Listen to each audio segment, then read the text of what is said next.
being here and for the incredibly warm welcome. On behalf of the United States and the 150 other countries represented in this room, thank you for hosting the Global Entrepreneurship Summit here in Hyderabad, a city that is quickly emerging as the innovation hub of India. And thank you, Prime Minister Modi, for joining us here today, and for all that you are doing to build India as a thriving economy, a beacon of democracy, and a symbol of hope to the world. What you are achieving here is truly extraordinary. From your childhood selling tea to your election as India's Prime Minister, you've proven that transformational change is possible.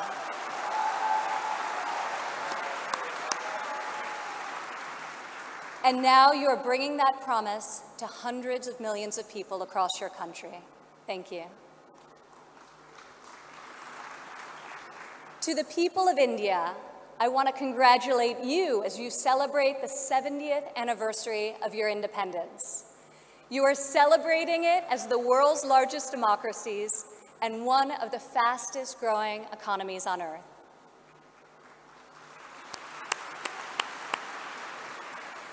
Through your own enterprise, entrepreneurship, and hard work, the people of India have lifted more than 130 million citizens out of poverty, a remarkable improvement and one I know will only continue to grow under the leadership of Prime Minister Modi. All of you are helping India's middle class reach its goal of nearly 500 million people by 2030. You have opened new universities across the country. Your doctors and scientists are discovering medical cures and life-saving technologies. Your engineers and your architects have built modern wonders that grace your skies. And Indian spacecraft have traveled to the moon and to Mars. The people of India inspire us all.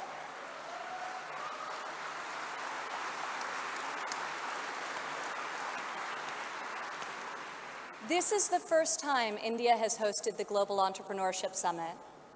It is a symbol of the strength and friendship between our two people and the growing economic and security partnership between our two nations. As President Trump said earlier this year, India has a true friend in the White House.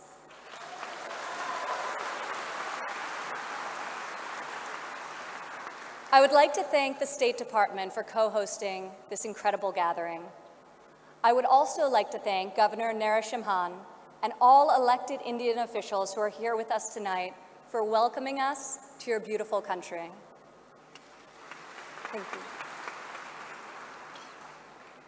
It's incredible to be in this ancient city brimming with transformative technology. Now, your tech centers may even outshine your world-famous biryani. Maybe. CEOs like Microsoft's Satya Nadella went to school right here in Hyderabad.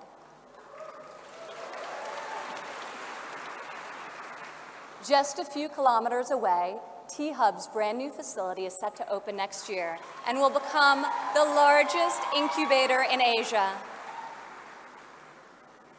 In this city of pearls, the greatest treasure is you, the dreamers, the innovators, entrepreneurs, and leaders who never give up, never abandon your aspirations, and always strive for a better tomorrow.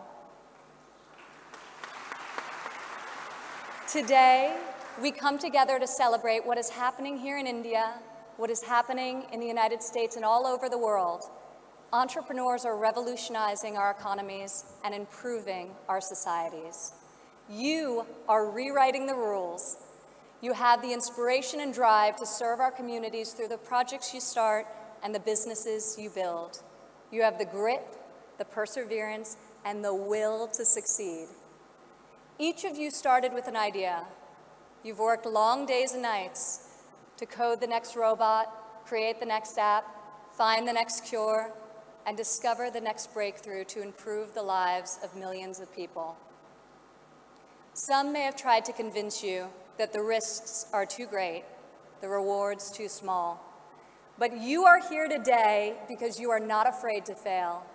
You want to own your future. So I want to congratulate you on all that you have already accomplished.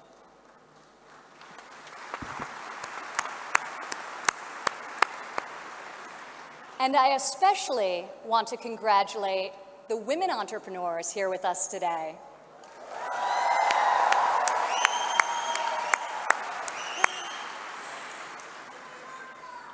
Thank you.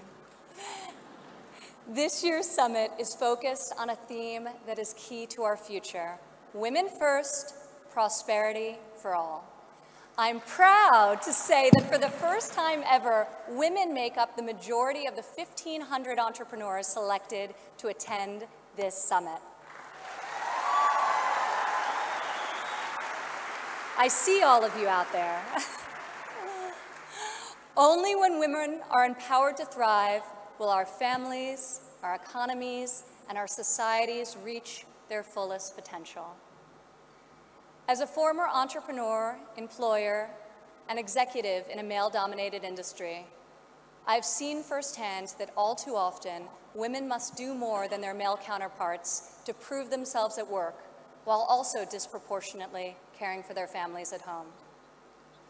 After my father's election, I saw an opportunity to leave my businesses for the privilege of serving our country and empowering all Americans to succeed. Our administration is advancing policies that enable women to pursue their careers and care for their families, policies that improve workforce development and skills training, and policies that lift government barriers and fuel entrepreneurship so that Americans can turn their dreams into their incredible legacies. In the last decade, women have made remarkable strides in starting new businesses. Globally, between 2014 and 2016, entrepreneurship activity amongst women has increased by 10%. In the United States, within the last decade, the number of women-owned firms has grown by 45%. Even more promising, minority women have started nearly 8 in 10 new woman-owned businesses.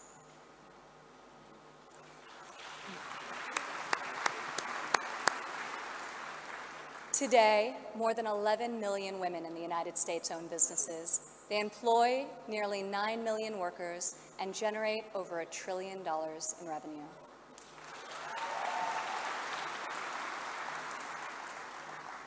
Many women become entrepreneurs and job creators out of necessity.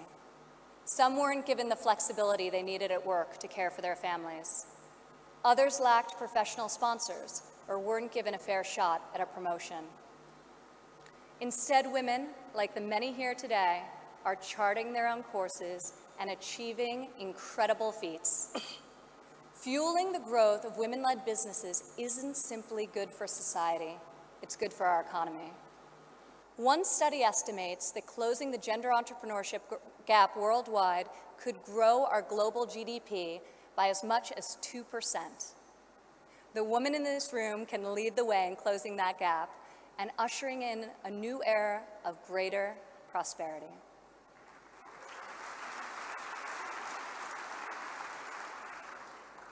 Yet despite the soaring rate of female entrepreneurs, women still face steep obstacles to starting, owning, and growing their businesses. We must ensure women entrepreneurs have access to capital, access to networks and mentors, and access to equitable laws. In developing countries, 70% of women-owned small and medium-sized businesses are denied access to capital. The result has been a nearly $300 billion annual credit deficit for women entrepreneurs in the developing world. In the United States, a Harvard Business Review report found that investors ask men questions about their potential for gains, whereas they ask women questions about their potential for loss. This could in part explain why women entrepreneurs received less than 3% of venture capital funding in 2016. We are working hard to reverse this trend. The U.S. Small Business Administration, for example, increased lending to women by over $500 million this year alone.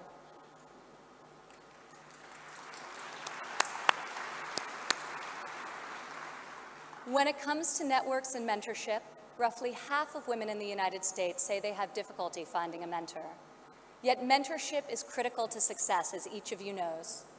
Entrepreneurs need professional guidance to help them start and grow their business. In the United States, we are fostering mentorship through programs such as SCORE, a nationwide initiative where successful men and women coach those who want to become their own CEOs. And when it comes to equitable laws, while many developed and developing countries have made tremendous strides, there is still much work to be done. In some countries, women are not allowed to own property, travel freely, or work without the consent of their husbands. In even more countries, the cultural and family pressure is so great that women do not feel the freedom to work outside of the home. Our administration is striving to promote greater opportunity for women around the world, both through our domestic reforms and our international initiatives. This summer at the G20 conference, the United States was a founding member of a bold new initiative with the World Bank, the Women Entrepreneur Finance Initiative, also known as WEFI.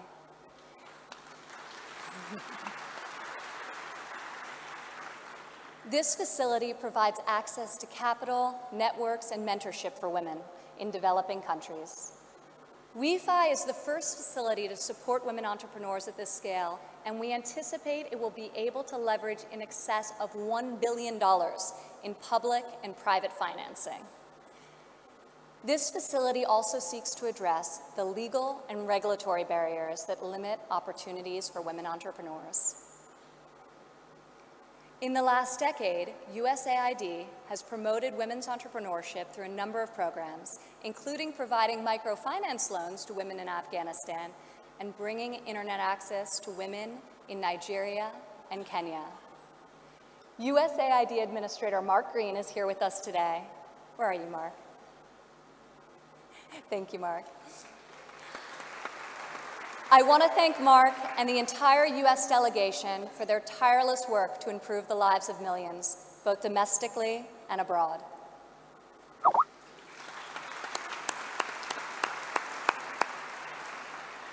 Further, as each and every one of you can attest, this summit is yet another powerful example of a U.S. initiative that connects entrepreneurs around the world with investors who believe in your mission and will champion your success. I want to thank the U.S. business leaders who have traveled all the way to Hyderabad for this inspiring event. I also want to congratulate the more than 350 American entrepreneurs who were selected to be with us here today to represent America's brightest talent.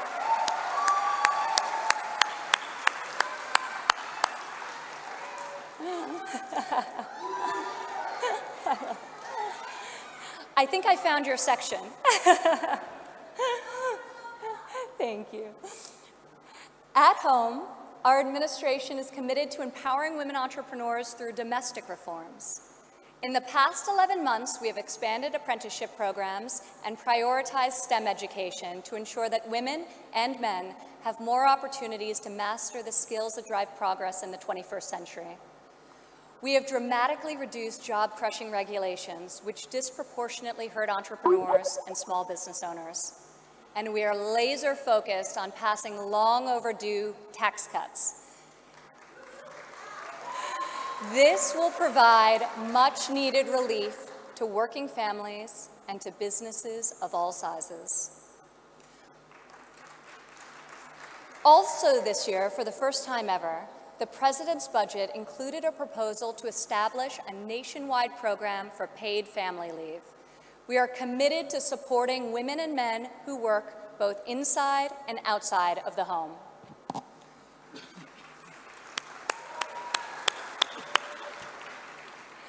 When women work, it creates a unique multiplier effect. Women are more likely than men to hire other women, to give them access to capital, mentorship, and networks. Women are also more likely to reinvest their income back into their families and their communities. Here in India, I want to applaud Prime Minister Modi for his firm belief that the progress of humanity is incomplete without the empowerment of women.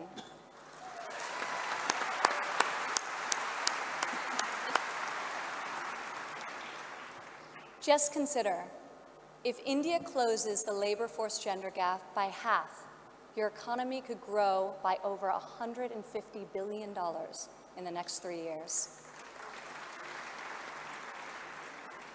As we kick off this 3-day summit, I encourage everyone here to come together, learn from each other, and find new ways to lift barriers in our society so that women are free to innovate, empowered to succeed, and able to leave our children a brighter future. As we strive for change, we must never forget that the best hope for our future is far greater than any single government policy. The source of our success is found in the spirit, the drive, and the talent of our people. Here with us today from San Francisco is Dara Dotz. Dara spent over a decade working in underserved communities around the world. She witnessed firsthand that many times people need very simple items: a bucket for carrying water, a splint to treat an injury, a part to fix a generator. Dara co-founded Field Ready to provide life-saving supplies through 3D printing. Today, Dara's company responds to disasters all over the world and delivers humanitarian aid with cutting-edge technology. Through her innovative solutions, Dara is saving lives and bringing hope to thousands of communities. Thank you, Dara. Please stand up, Dara.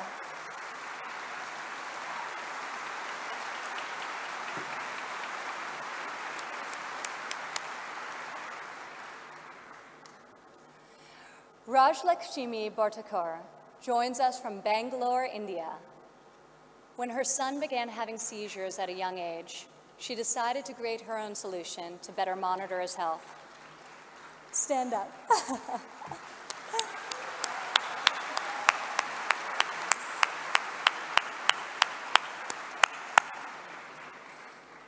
She invented a smart glove that predicts, manages, and detects different diseases and disorders using artificial intelligence.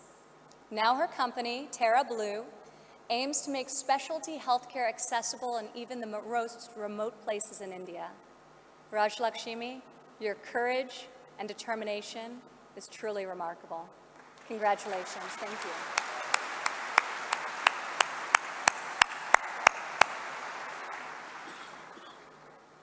Also here with us today is Rayan Karmalova from Azerbaijan. Rayan, please stand up.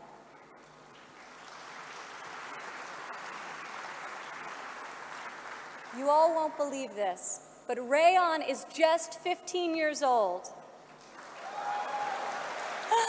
But that has not stopped her from founding a company that harvests energy from rainwater.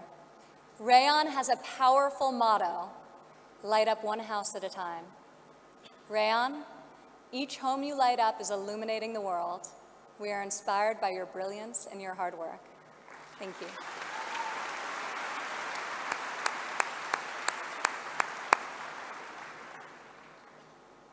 These women represent the vision, the ambition, the grit of every entrepreneur here today.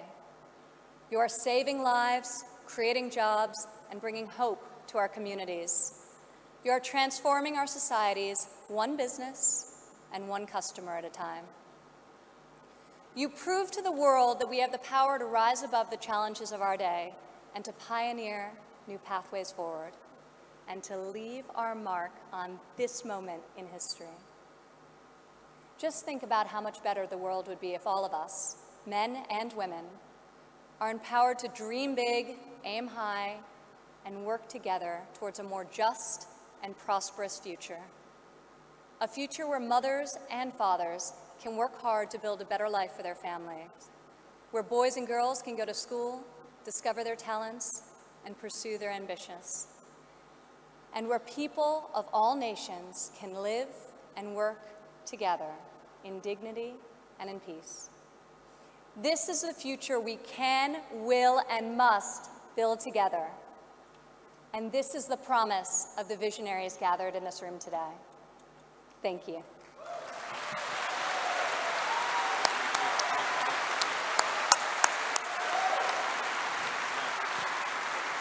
Thank you, Ms. Ivanka Trumph.